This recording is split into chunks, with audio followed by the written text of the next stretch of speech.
Hi, everyone. Thank you so much for attending the Firearms Research Center's September webinar. I'm Ashley Lubinsky. I'm the Executive Director of the Firearms Research Center. And this month we have some different guests. We do a lot of legal webinars, but one of the core missions of the Firearms Research Center is community outreach. And one of the things that we do the most is the most relevant, especially nationally when it comes to firearms deaths, but also very important when it comes to the state of Wyoming, is suicide prevention. And so we partner with the Wyoming Department of Health, the VA, and we also work a lot with Walk the Talk America, who has joined us today. And they're going to talk about the organization and also the work that they do to reduce the stigmas of mental illness in the gun community, as well as working with the mental health community on how to talk to gun owners. So I will send it off to you guys. Thanks, Ashley. My name is Jake Wiskerchen. That is how the last name is pronounced. And Mike Sodini is with me. I'm going to launch the presentation and I'll control it, but Mike's going to kick it off and he'll tell you a little bit more about who we are and what we do. Let me toggle over here and make sure I'm in the proper setting because I'm not, and that's annoying to me.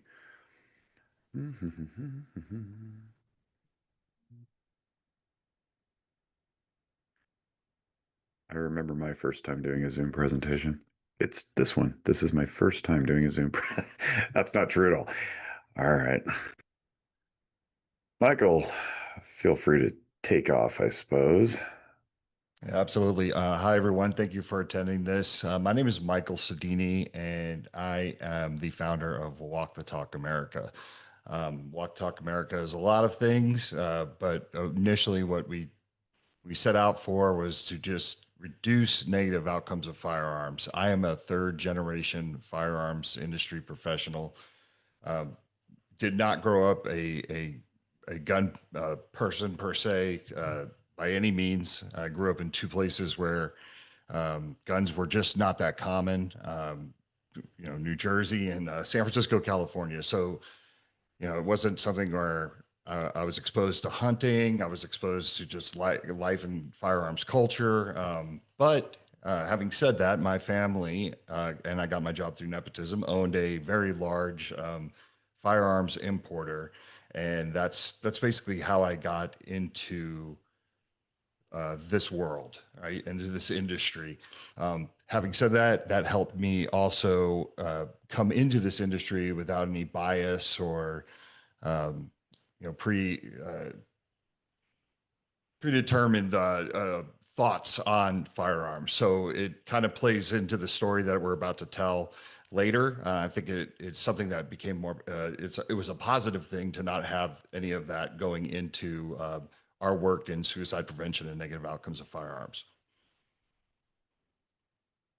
So that's me. Those are my children. They are much older now. That's about a 6-year-old picture.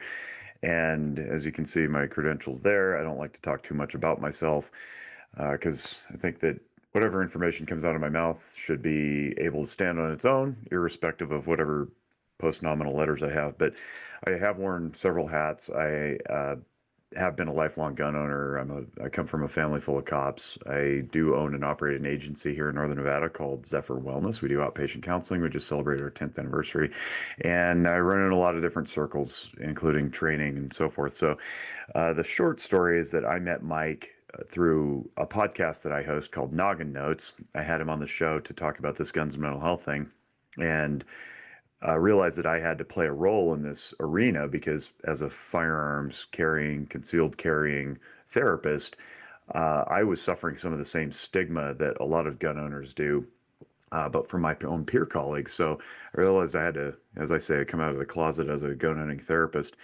and do this work in bridging the gap between the two cultures because firearm suicide, as we'll find out if you didn't already know, it comprises about two-thirds of all gun deaths nationally, and that floats up and down, of course, based on geography. And y'all in Wyoming, you're hovering in the upper 70s for the constitution of how many gun deaths are actually suicides. In Nevada, it tracks pretty close to the national average, about 62%. but it's still very, very high. So if we want to move the needle on gun deaths, we really need to target suicide prevention, and that's what our organization aims to do. And that's what I've tried to do as I step out of the shadows and become very loud about this mission. Back to Mike, tell you about, a little bit more about the organization and what it does. And obviously, this is our mission statement. Honestly, we look for all different ways to reduce negative outcomes of firearms. So if you think of the different buckets of the term gun violence, obviously you have suicide, you have negligence, you have homicide. Uh, we look for any kind of solution that could help move the needle forward. We are apolitical. What we want to do is help people. We want to keep gun owners mentally healthy. This is our board. It's a very diverse board. It's made up of all kinds of people from the firearms industry and people that work in the behavioral health. Once again, I said one of my proudest, for this board to be made up of everybody from the left and the right, all with a common goal of saving lives. Didn't even mentally choose that. It just so happened that way, as we were just meeting people that were like-minded and wanted to be solution-driven and not problem-stuck. Why this is personal, in 2009, the president and my dear friend took his life with the firearm, one of our firearms, actually. Bill was very much like me. He did not grow up around guns. We used to have discussions about suicide and how it was so prevalent in the firearms community, but it's something that we never talked about. It seemed like every SHOT Show, every NRA show, every year, there would be one less person that would always come to our booth for the gun company and hang out. And it just seemed like we never talked about it. Well, in 2009, Bill took his own life, which is a shock to me and obviously everybody that worked in the company, especially because Bill was very anti-suicide. He told me many times that suicide is the coward's way out, and when someone tells you that, you actually just never assume that they'd be the one to take their own lives. So it's not the reason why Walk Talk America was started, but it's always played in the background of the mission of Walk Talk America, making it personal for me. This is a graph that I use when I speak in front of crowds. And by no means am I downplaying the importance of mass shootings, but suicide is the biggest issue when it comes to gun violence, right? When we look at the total number of firearm deaths, and obviously you guys can read. I don't like to read off the slides, but you kind of get the picture that suicide is the huge issue here. And many can make a case that even mass shootings are suicide turned outwards. Many mass shooters have the intention of not coming back after they've gone on their mission, right? Like what they wanted to accomplish. If you talk to the ones that have survived, many of them say, "I went there to die regardless." Police and military suicide is a huge issue when it comes to firearms ownership. There's a disproportionate amount of our first responders, active duty military, and veterans. It's just, and these are the people that gravitate towards the firearms industry. If you go to any NRA show, any SHOT Show, you talk to many people that work at these companies. Many of them work for more law enforcement or veterans. So, it's an alarming rate when you just extrapolate the numbers out.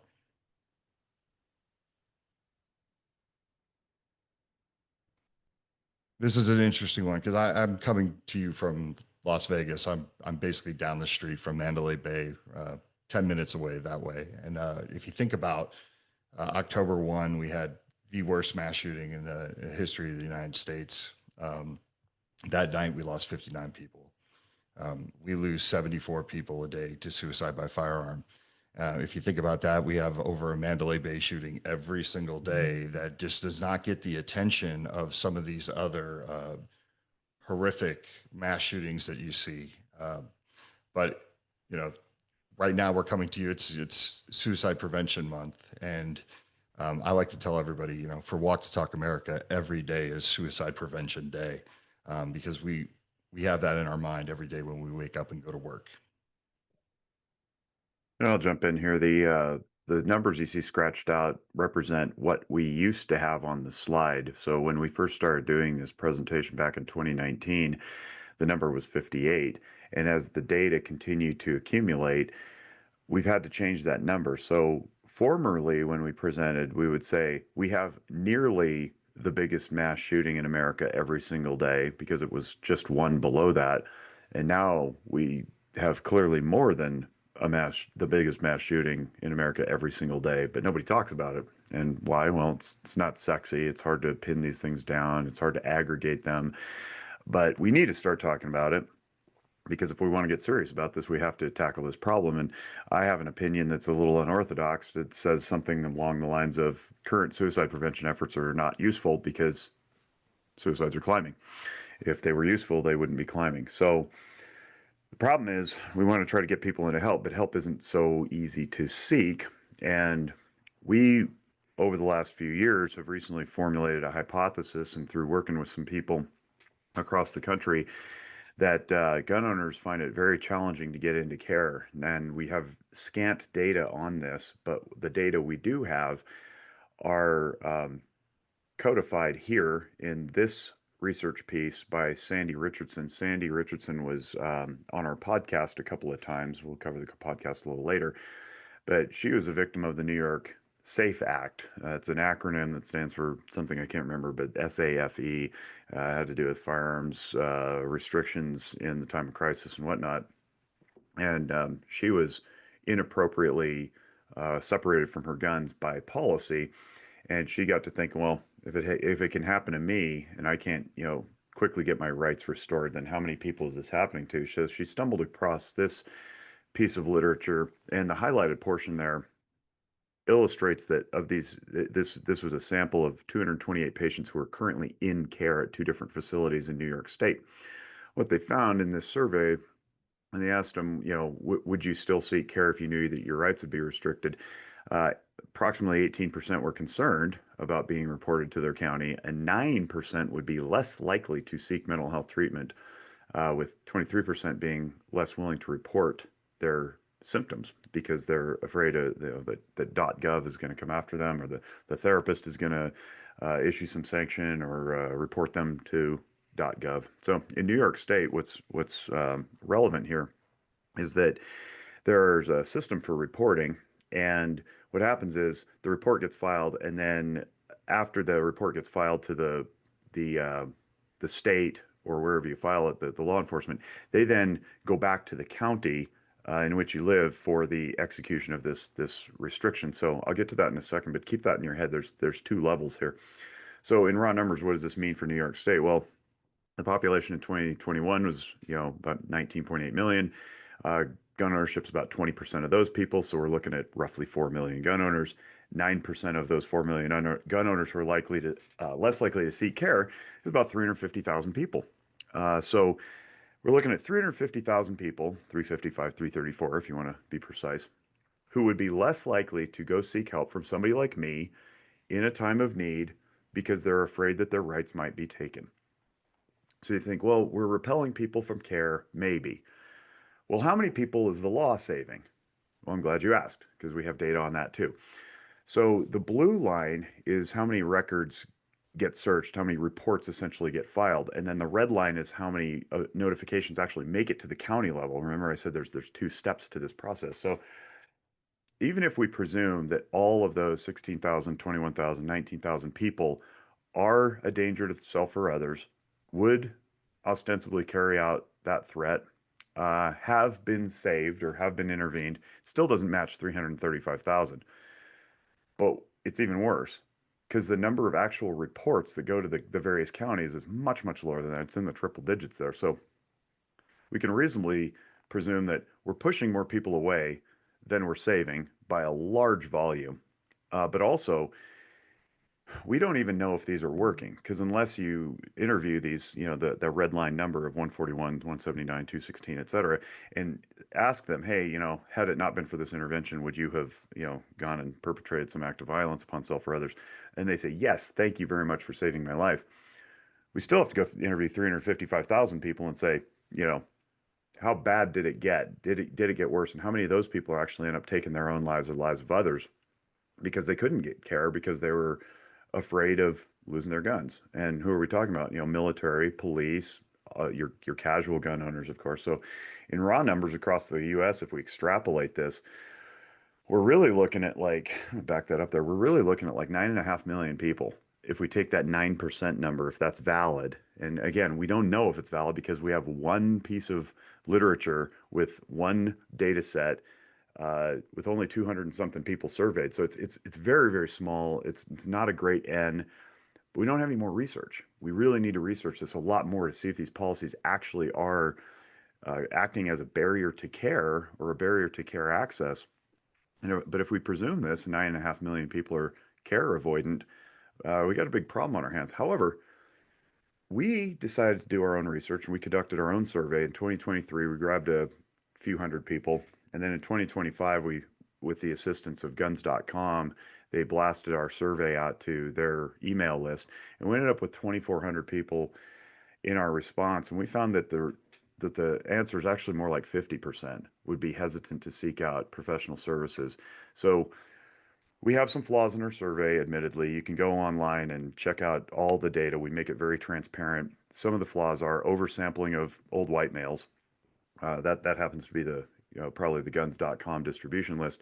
So we'd like some more females. We'd like some more ethnic and racial minorities. We'd like some more political stratification. But overall, it's not 9%. And just for comparison's sake, I didn't put the slide in, but the 2023 survey showed about 23 or 24%. So either way, it's not 9%.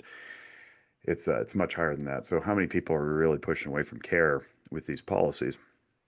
We also have a problem with accessing care due to racial bias, and I'm not going to get into the data about that, about people who are ethnic and racial minorities who are care avoidant due to cultural considerations. But we have a problem with people who want to access firearm rights and are being obstructed. These data come from New Jersey, and they were dug into and ultimately published by our friend John Petrolino over at Bearing Arms.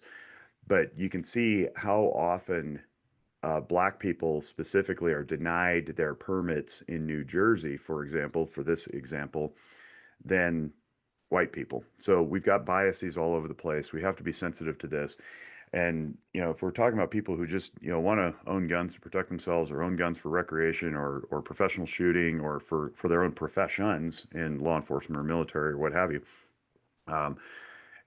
they're not only getting denied the right, but they're also being pushed away from counseling. So we have a stacking effect, really. They're already care averse as it is. Then you add on the gun ownership. Who wants to come in and say that they're struggling when they don't trust that I'm not going to report them to somebody, right? And since 2020, those are our biggest growing demographics in the firearms community. So you can see the increase here of new gun owners in the last 5 years. It's largely female. It's largely politically left. It's largely ethnic and racial minorities who are buying the most guns as new first-time purchasers. So, what do we do about this? Well, I'm glad you asked that too. And Mike gets to take back over and talk about some of the things that Walk the Talk America is undertaking in order to stem this problem. Yeah. So originally, when I started the organization, my idea was basically I wanted to raise money through the firearms industry, donate it to the mental health community, and basically wipe my hands of it and say, okay, work your magic. How do we make gun owners more mentally healthy? And, learn the hard way that there was no real quick fix, no one size fits all solution, and had to turn right back around and tell my board, they don't necessarily have the answers, right? So the idea became, well, how do we look inside ourselves, the industry, and figure out what we can do, what is acceptable, right? And what I thought was like a very depressing day when I came to that conclusion that I wasn't going to be able to just donate money to something and save lives. I needed something. So the very first program that I ever kicked off, and I always tell this story because it means a lot to me. And it was my 11-year-old daughter that did give me the inspiration for the very first program that we ever had. One of the organizations that we had partnered with was Mental Health America, and they had free and anonymous mental health screenings. And one day my daughter came into my office and she said, Dad, I think I suffer from anxiety. And I grew up in a family where if you said, I think I suffer from anxiety, they would have said, I'll give you something to have anxiety about. And you just kept it moving. And that's the way it was. But, for me, being that I had been working with Mental Health America, I thought, okay, this is a great moment for my daughter and I to discuss this and maybe have her take a mental health screening. So I directed her to take the mental health screening that was on the Mental Health America website at the time. And I told her to answer all of the questions honestly. There is a screening, and we'll get to the different screenings in a second, but there is one for anxiety. And I told her no one's going to knock at the door, no one's going to come and judge you by your answers. And I left it at that. And a couple days later, she came into my office and she's like, "Hey, Dad, I took the thingy," right? She hands me the mail. I took the thingy. And I was like, what are you talking about? And she's like, the thingy for anxiety, the screening. And I was like, oh, how did it go? And I remember she smiled, big smile, and said, "I only have mild anxiety." And I was like, "Yeah, you feel better, right?" And we kind of discussed everything that it recommends to do if you have mild anxiety, but I could just see the relief on her face that it was only mild, right? So as soon as she walked out, she goes, "Hey, I'm going to give this to a couple of my friends. I think they can use it." And that was like a light bulb moment for me because I was like, wow, I wonder if I were to put it on, say, like a band and pass them out at gun shows, what kind of reaction would I get? And, Jake, if you want to go to the next slide. Sure enough, I'm passing out these bands at gun shows and telling people that they can go on and take a free and anonymous mental health screening, and check themselves out for any of these conditions. And they don't have to worry about answering any questions about firearms. They can just, see what's going on and see how they feel after they take it. And the reaction actually was very positive. And I always tell this story, like when you're sitting at a gun show booth and you're passing out mental health wristbands that lead to free and anonymous mental health screenings, you really don't know how the reaction is going to be. But what I notice is a lot of people. There are people telling me of suicide loss stories or people telling me about their struggles. I realize gun owners want to get some of this stuff off their chest, but historically, we've always been sort of afraid to do it. Like as Jake alluded to earlier, we kind of have this bravado, like we're the protectors, we're the sheepdogs, right? And the narrative always was you're not supposed to show weakness. Weakness can get your guns taken away. We like to tell people all the time. Like earlier, you saw the slide. It said get upstream. We don't necessarily want to catch people while they're suicidal. We do, right? We do catch people when they're in crisis, but we always say you don't have to be in crisis to take a screening. Screenings do all these great things for you. Take a screening once a month, once a quarter, right? Just to see where you fall, and then you can make those adjustments. So the evolution of the bands, because the reaction was so good, turned into me coming up with the idea to put flyers in the boxes of all the guns that we sold at Eagle Imports. Eagle Imports was considered a very small importer in the big scheme of things. And we used to do 60 to 80,000 guns in our heyday with no military contracts or no law enforcement. So if you think about that, it's pretty a pretty large number if you start comparing it to what Ruger does, what Daniel Defense does, what Glock does, what Smith & Wesson does. But I remember sitting down with my team at Eagle saying, I want to put these free and anonymous mental health screenings in the boxes of all our guns. I don't know what's going to happen. I don't know what type of reaction we're going to get. I don't know if we're going to get in trouble from the NRA or NSSF, but this is the right thing to do. And it was the complete opposite. We would get people calling the office saying, "Hey, I just bought a Bursa," which was one of the brands we represented, and we I noticed that there's this card in the box, and it was the same reaction that we were getting at the gun shows when we were passing out the bands. People wanted to talk about it. People thanked us for doing it. So I, okay, what's the next step? What's the next evolution, right? I'm like, why don't I just go up to some of the different gun companies that I have relationships with over the years and ask them if they'd put the card in the box? And I remember going up to two companies in particular. One was called Arms Corps. The other one was called High Point. I knew the president of both companies, and both of them, same reaction. I said, hey, I've been putting this card in the box, and I'd love for you to do it too.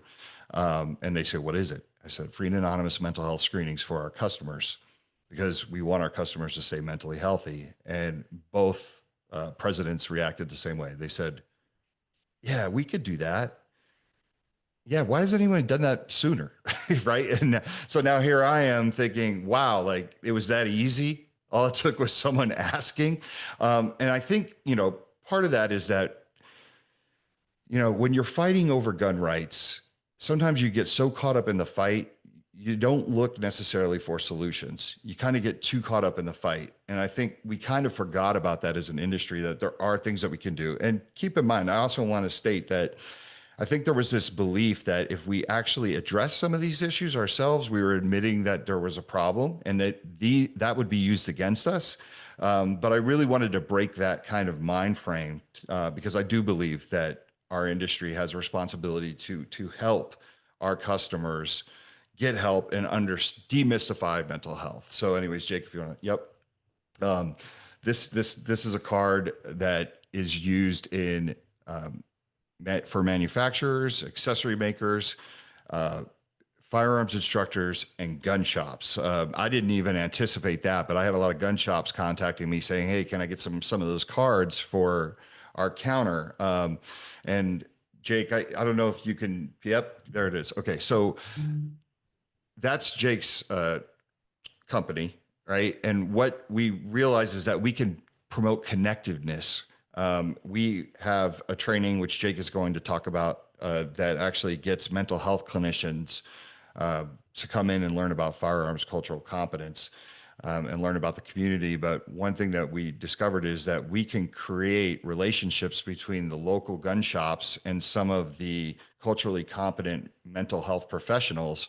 And that would be a huge win for everybody, right? So if somebody at, say, Reno Guns and Range, where Jake has a lot of these cards out, the owner of Reno Guns and Range can actually tell his customers, hey, you can go down the street and see Jake. He actually understands the importance that you have and you're feeling for the Second Amendment and your guns. Go down there, because he's not going to be judgmental, right? And we believe in connectiveness, and that's bringing two worlds together that historically kind of sat on other sides of the room. So we also, as I had mentioned earlier, historically, when people in the firearms community wanted to support something that dealt with mental health or suicide prevention, sometimes we would have to support organizations that did not have the same belief system that we do in the Second Amendment. Therefore, I think a lot of campaigns never really had the opportunity to really be kicked off, right? Because I think it was, and I hate doing the side thing, right? But it's the other side telling you how to behave with your guns. We decided to start campaigns that came from gun owners that made gun owners think about time and space, right?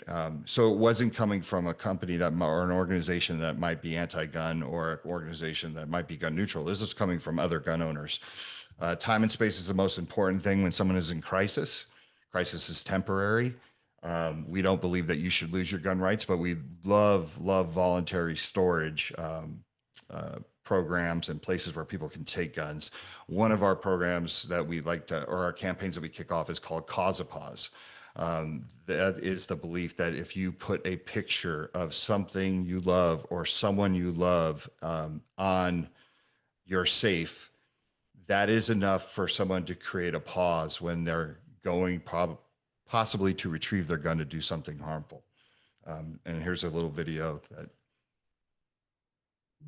Disclaimer, I don't know if the sound's going to work because it's pretty temperamental and it tends to have a mind of its own, but this is Mike. and I can't hear the sound, but there should be a heartbeat. Boom, boom, boom, boom, boom, boom, boom. It's pretty fast and rapid. And then his Mike looks at his daughters, and then the heartbeat slows down. Boom, boom, boom, boom, boom.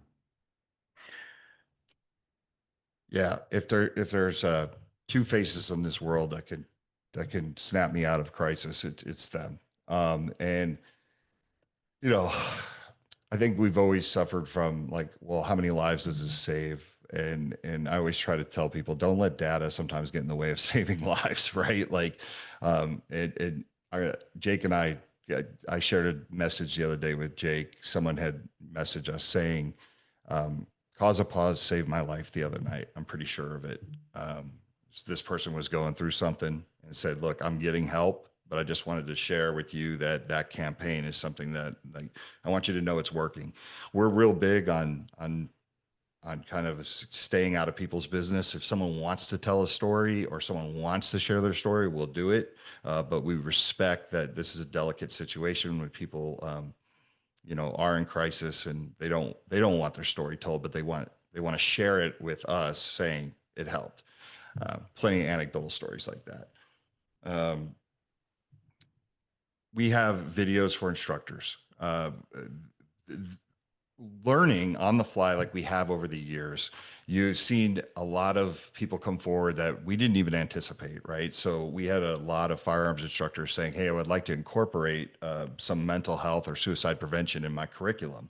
Then what we saw is a lot of states started to require it, right? There's a few states that require it, places like California, and I think Utah, New Jersey, and New York. And what was happening is a lot of the instructors were turning around to the state and saying, look, we're firearms instructors. We're not mental health professionals. What do you want? And of course, the states were like, hey, look, we just want an hour. We don't care how you do it. Just implement it. So they were like birds that wanted to fly south, but didn't know why. Right. And then we came up with the idea of let's let's give the instructors an hour to where they could just drop it in. It's broken up by chapters. Um, and what I'm really proud of, and I think I speak for Jake as well, is that there's a lot of instructors in states that are not required to do it that use this video and implement this for their customers. And they also tell us that it's one of the most popular segments of their training, because a lot of discussion happens from it.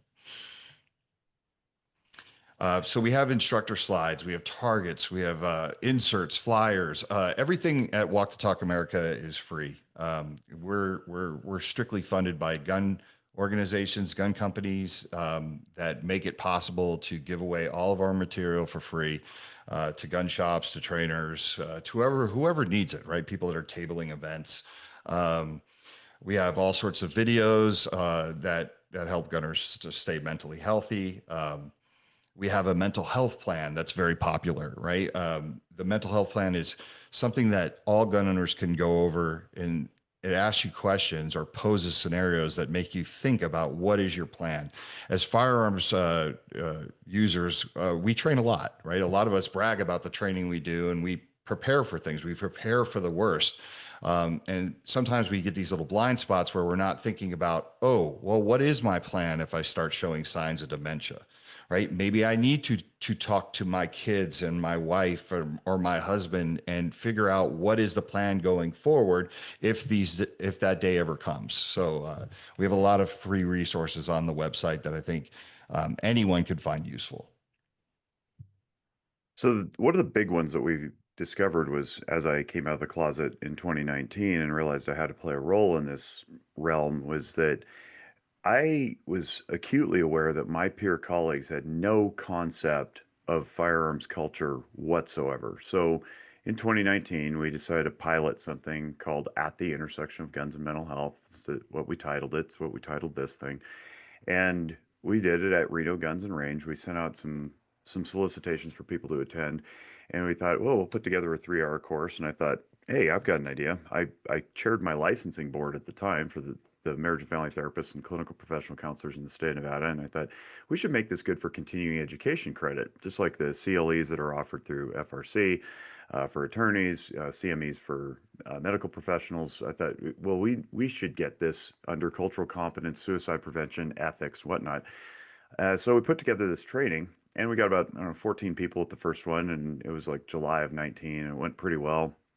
We fumbled our way through some stuff, but we went through this 3-hour course. We talked about some stuff, and I'll get into that in a minute.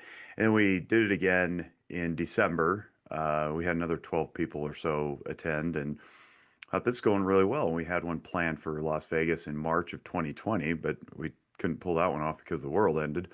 But what we got in exchange was this blessing of pivoting to virtual. And so we partnered with the University of Nevada, has a program called CASAT, which is an acronym for CASAT. It's the Center for the Application of Substance Abuse Technologies. They don't just do substance abuse, they do lots of continuing education. And through the virtual platform, we were able to reach more people. We'd ended up with like 74 people in that training in July of 2020. And we said, well, let's do it again. So we got 230 something in the next one a few months later. So we thought we were really on to something. So what's in the training? Well, we go over the suicide statistics and information, very similar to what we showed you earlier, but we go a little bit more in depth about trends and prevalence and demography. And there's an ongoing vignette that goes along. So you imagine you're sitting in front of somebody in your counseling office or what have you. And we also do firearms cultural competence. So there's two sides of this coin. One is the practitioners themselves understanding guns and gun culture and the various nuances therein. And the flip side is the firearms professionals who often attend these courses. They can be instructors, they can be law enforcement, they can be outreach people who are familiar, but they don't know counseling. We also go over counseling practice. So some of the stuff that we cover in the firearms cultural competence are the beliefs, behaviors, and activities that are very, very, very diverse. Now, backstory to me is lifelong gun owner, family full of cops, owned guns my whole life. But at the time, even though I owned rifles and tactical rifles, AR-15s, and I was one of those like nobody needs an AR-15 guy.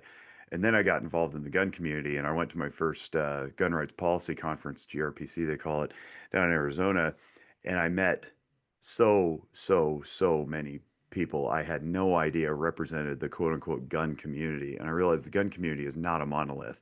It is certainly not the old white guy with a beard down to his chest, dressed like Duck Dynasty. That is an avatar that is a part of the gun community, but it is not the gun community. The gun community spans all people of all races, all ethnicities, both sexes, all genders, all political orientations, from west to east, north to south, and the applications, which is the behaviors and the activities, are as diverse as you can imagine. So I mentioned, competition shooting, there's hunting, of course, there's recreational shooting, there's personal defense.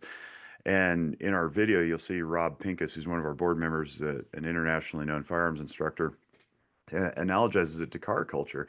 It's very similar where you get people who are into cars because they like them. They modify them. Some people soup them up to see how fast they can go. Some people race them. Some people don't like them at all because they think they're stinky and dirty and disgusting and they burn fossil fuels and pollute the environment. Some people don't need them because they walk to work. Some people just use them for work, and on and on and on. I got a full facial of that when I went to my first SHOT Show, and I saw all these booths with all these accessories, and they're tricked out and they're painted differently and they're sculpted differently, and there's different accessories you can put in. I was like, well, now I get it. But then there's also the fundamental human right to self-defense. And whatever you think of that is fine. The point is, I didn't understand it, and then I did. So I moved away from the why does anybody need an AR-15 to, oh yeah, because it's a fundamental human right and it's protected by the Constitution. I didn't really fully embrace that. So now I understand that. And we try to communicate this to the practitioners, say, hey, look, one big piece of this at the firearms community is legitimacy. They want to be acknowledged that their beliefs, their behaviors, their activities are legitimate and should be treated as such. And they're not just some disposable privilege to be restricted willy-nilly. So we also go into Firearms 101, the mechanisms, the actions, how they get taken apart. So there's three parts to this course. Part one and part two are available for free for download. It's just a YouTube video. You can watch us explain this stuff. For part one, it's 3.5 hours long. Part two is 3 hours long. You take a quiz at the end. You'll get a certificate mailed to you if you'd like, and that can be used for continuing education credit or just personal bragging rights or what have you. And we also talk about responsible storage and use through those courses. But then part three is actually an in-person course at the range. And we just got back from Louisiana where we delivered some of this content at two different ranges in Louisiana. And we had a great mix of people at both of those events, of instructors, as well as law enforcement, as well as behavioral health practitioners, as well as crisis interventionists, suicide preventionists, a couple of researchers. It was very, very cool. And that was funded in part by a grant from the CDC, funneled through the VA and the Louisiana State University School of Public Health. And so that was really cool. And then the counseling part of this, which is useful for lay people also, is, what is counseling? We want to demystify this whole process. That's a picture of me, obviously, and that's one of my former interns. And so we teach people, like, what can you expect? What is insurance about? Like, how do we bill that? Who gets access to your records? What does confidentiality consist of? What types of illnesses do we treat? How are they broken out? What does treatment look like? And I often say that treatment in perpetuity is unethical. There should be a beginning where you walk in and you say what you're struggling with, a middle where we create a treatment plan and steps and some goals, and along the way intervention strategies. But then there's a terminus to that, also an end point where you are reasonably healed. We don't go and dig super deep looking for other problems to keep you on the calendar. That would be inappropriate.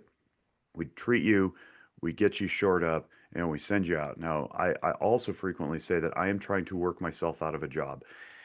And I truly believe that. That's why we give this stuff away for free. It's why we have multiple podcasts and YouTube videos and stuff to access in the comfort of your own home so that you can solve these problems with your own group, with your families, your friends, your neighbors, your clergy, and stay out of my office.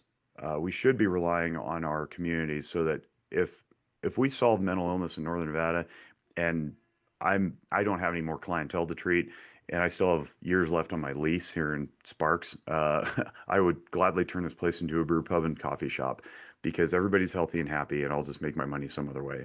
Therapist is not my identity. Therapist is a job I'm very passionate about, and I think it's highly ethical for us to treat people to the end of their illness and then shove them out the door because you're healed. And just like in the physical realm, the physical therapist doesn't keep you coming back after your broken arm is rehabilitated and your muscles are restored to full health. You want to accelerate that, go hire a personal trainer and get stronger. But the medical end of that is we return you to pre-illness condition. And that same should be applied to physical or to mental health as well. We also go over what these so-called red flag laws are and how they impact and affect care access. I talk about how you get your rights taken through a petition to a judge. Most of the red flag laws are ERPOs. They call them extreme risk protection orders. In California, they call it a gun violence restraining order. New York, it's called the New York SAFE Act. How these things are effectuated, how the orders are discharged from the court, how they're executed by law enforcement when they come knock on your door and say, "Hey, we're here to take your guns because you're unsafe," and then how to restore rights and why there's problems with the way that these laws are written. Most of them, like I said, are carbon copies of each other. But in recent years, there's been a shift, and so the shift looks something like more and more people are allowed to file a petition with a court. And in places like Colorado and New York and Washington State and Nevada apparently is kicking the tires on this too. It's no longer law enforcement and family members who can submit the petition to the court. Now in Colorado, especially because it involves me and I have colleagues there, licensees in mental health can petition the court. Doctors, school nurses, school counselors, teachers, nurses in any capacity, they can fill out a petition to the court to effectuate one of these extreme risk protection orders or red flag interventions. And that's problematic because in 2019, I wrote an article for the Walk the Talk America website entitled Counselors Can't Take Your Guns. And I went through all the ethics and laws and restrictions and prohibitions on why we couldn't do that. Well, now that's no longer true. In some states, counselors can, in fact, ask the court to take your guns. Well, they ask the court, who then asks law enforcement to come take your guns. So that is one of the reasons why people are averse to care. So even if this law doesn't happen to be in your state, like Louisiana or like Wyoming, that don't have a red flag law, um, you could.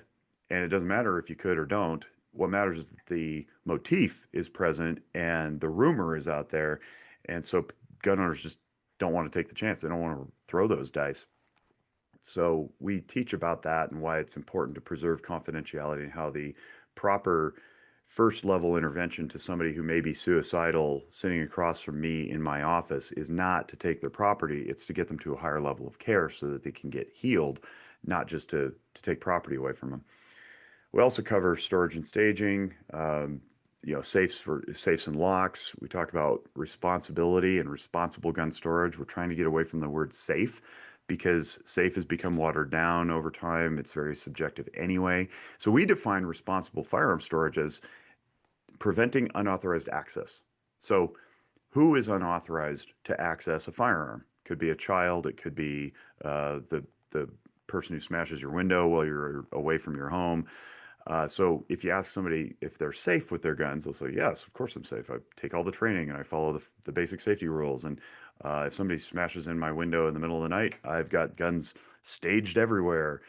But they may not be stored responsibly because if they're accessible to people like children, that's not very responsible. You may think that you're safe because you can access it quickly, but can we get access quickly through a locking device also? And Mike frequently says, practice retrieving your firearm as much as you practice putting rounds on target, and then you don't have an excuse to have it unholstered, chambered, laying by your bed in the middle of the night where your toddler can grab it and negligently discharge.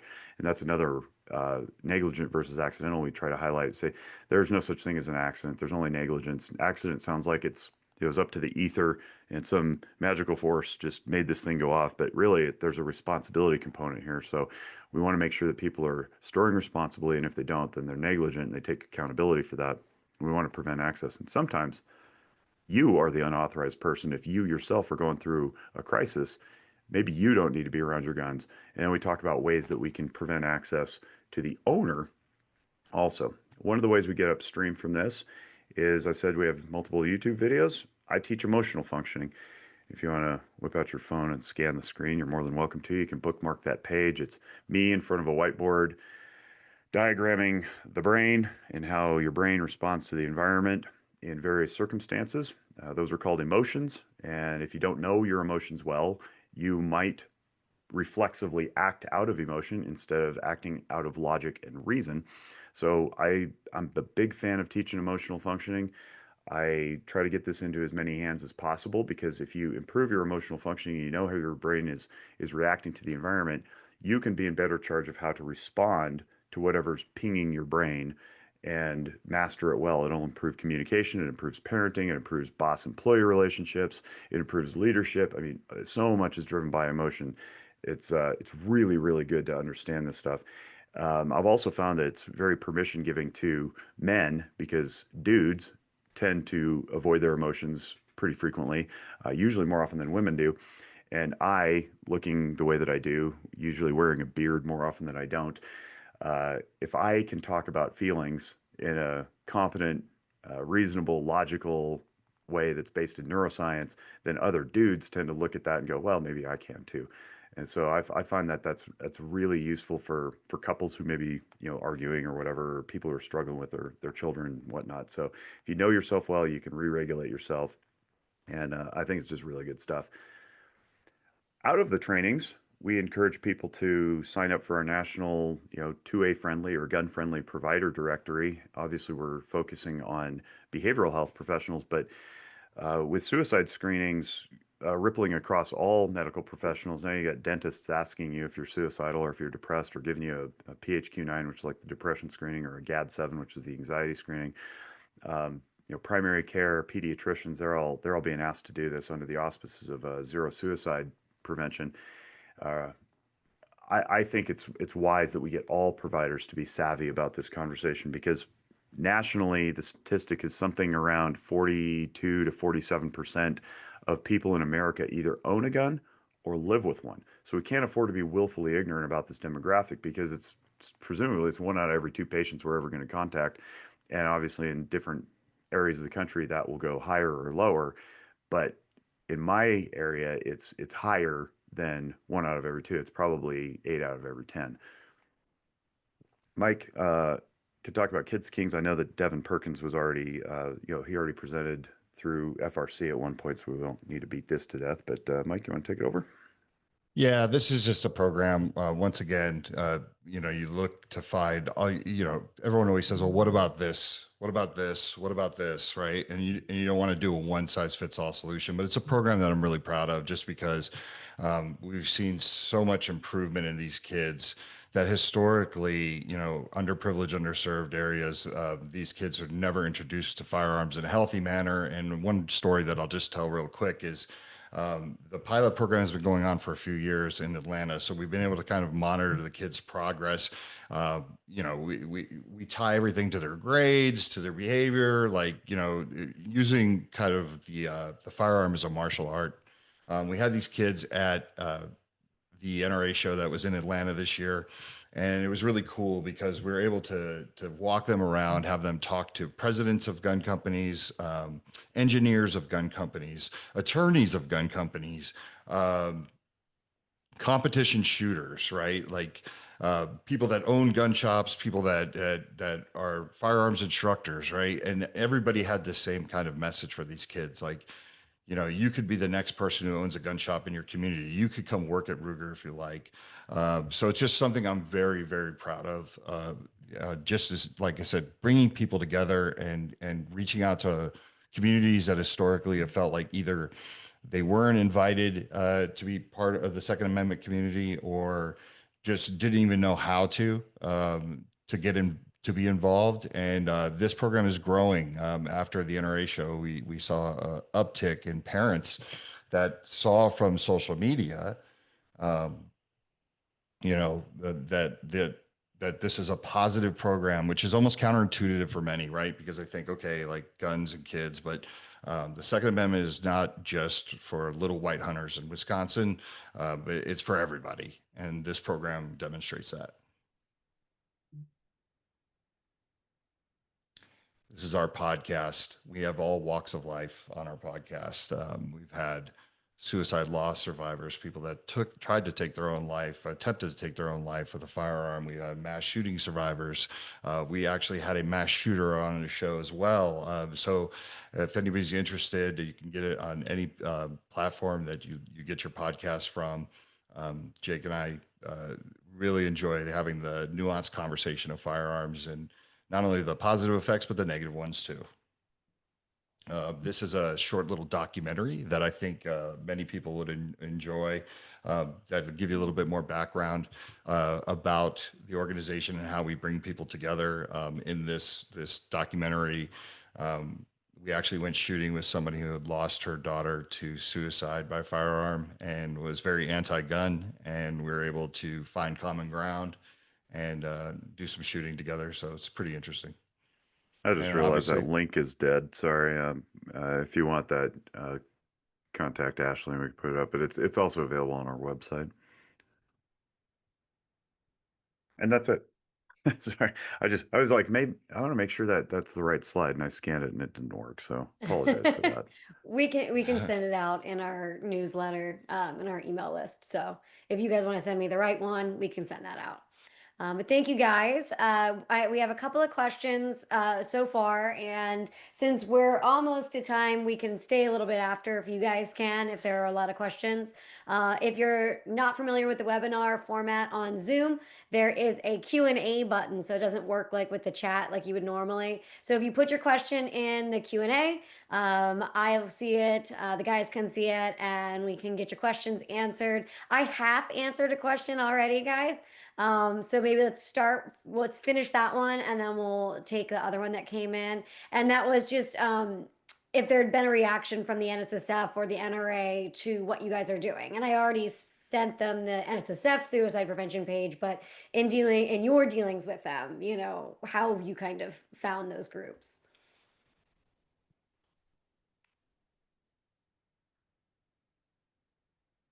I think that's probably more appropriate for Mike to answer. I was like, don't all jump at once. Sorry. No, Jake, go ahead. Yeah, NRA, we don't have much interaction with. Admittedly, the NRA has been a little radioactive in the last few years, but there's some leadership change happening, and I think they're starting to pay attention specifically because the Kids to Kings interaction in the last, what was it, a couple months ago at the NRA show. I think we got some heads turning. Um, so Yeah. things are moving. NSSF, however, has been a very, very tight partner with us over the last several years. And in fact, I'll brag on Mike.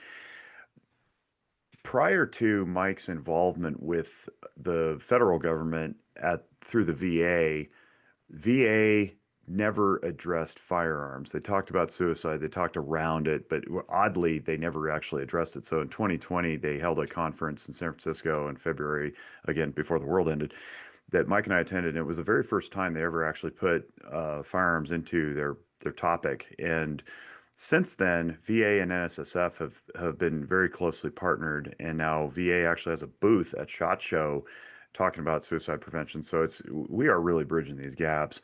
I want to be sensitive to time here. The question that's up here is, are there any particular mental health diagnoses that would preclude somebody from becoming a gun owner in the future? Short answer is no.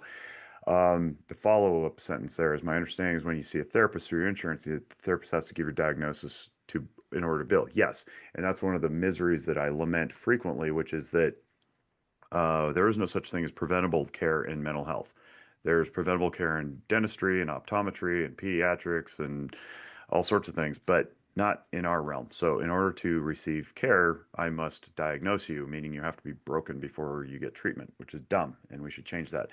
But when we send those insurance companies the claim, it does have your diagnosis on it. They are supposed to be confidential also. Now, I know my confidentiality, and I will not disclose anything without your permission to anybody ever. And I am batting 1,000 for keeping my people out of court anyway. So you can trust me. I don't know that you can trust Anthem or United. And so far right now, nothing gets reported to the NICS background check system because NICS is a criminal instant check system, not a healthcare check system. I am acutely aware of the very slippery slope that could occur should we start reporting physical or mental ailments to a background check system, because then it becomes a question of who's deciding what is bad and what is good and what is overcome and what is not overcome. And, can you imagine you get a knee surgery and it's like, well, now we're going to have to separate you from your firearms because you can't handle them properly because you're unstable. Same with any other mental health diagnosis. So the short answer is no, nothing will preclude you from owning a gun.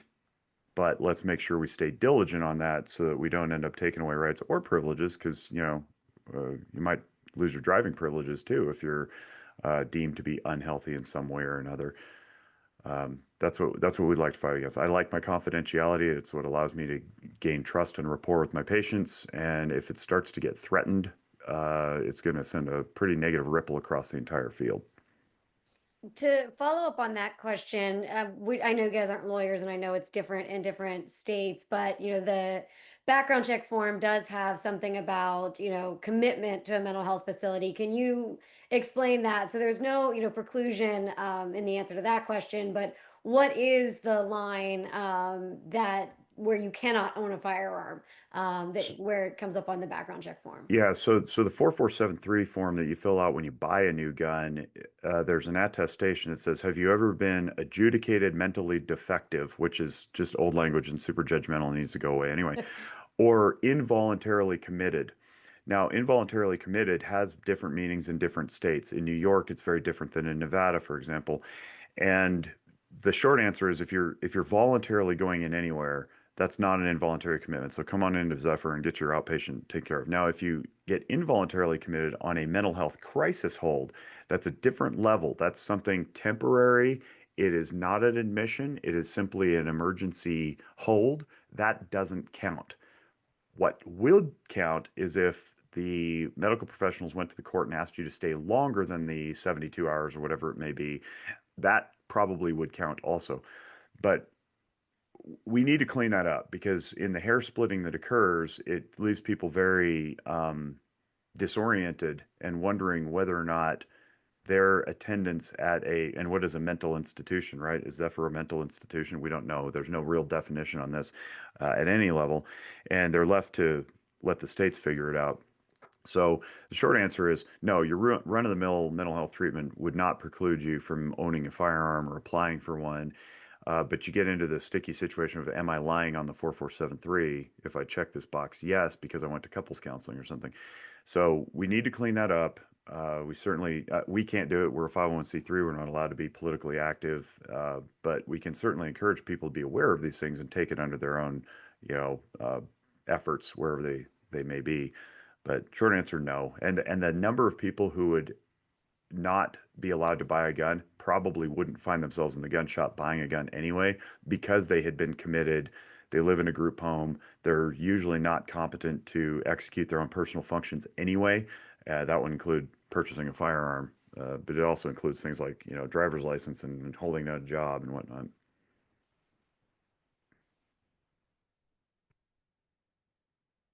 You're muted. Sorry, I was muted. Another follow-up to that. Sorry, it's just a really interesting kind of gray area. There are involuntary holds for like a certain period of time in some places, correct? And if you are cleared, so somebody could have you involuntarily committed because they're worried about you, but then if you're cleared after 3 days or something and you go home, does that count? Not considered a hospital admission typically. Okay. However, as we found out in one of our stories from people who have told us of such things, the way that it gets reported could potentially get into a system that prohibits you at a state level. And Isaac Ritchie, who is a guest of our podcast twice, experienced this also. He actually did the right thing when he was in the Army, got help, got discharged, clean bill of health, went back to his post, was firing rocket launchers 2 weeks later, as he likes to say, separates from the Army, wants to be a police officer, and finds out that he's on the naughty list and has been fighting that for a couple of years now. And it's all because New York State decided to take it upon itself to interfere with his life. So check your state laws. The most recent thing in Nevada was the last legislative session. We, in our infinite wisdom, decided to pass a bill that allowed my people to ask law enforcement to take guns when somebody is on a mental health crisis hold. So you could be on a mental health crisis hold, perfectly safe in a hospital, getting attended to, and law enforcement could still go take your guns if we asked them to.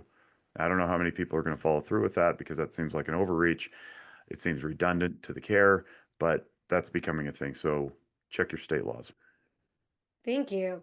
Well, thank you guys so much, and thanks for hanging on for a few extra minutes. I just wanted to let you all know that we do actually have a suicide prevention part of our website. So our website's firearmsresearchcenter.org. On there, we've got a lot of the similar information. We've got information from WTTA. We also have a regional safe storage map for gun dealers that offer the option of safe storage if someone's in a time of crisis or if they're traveling. So you can check that out on our website. We are about to update it and kind of broaden our map to include other states and a bunch of other requirements, such as places that provide gun locks. And so we'll be updating that and sharing that out with everybody when we get all of those changes made. And we are going to actually continue the mental health conversation next month with our webinar, which will be October 17th, I believe.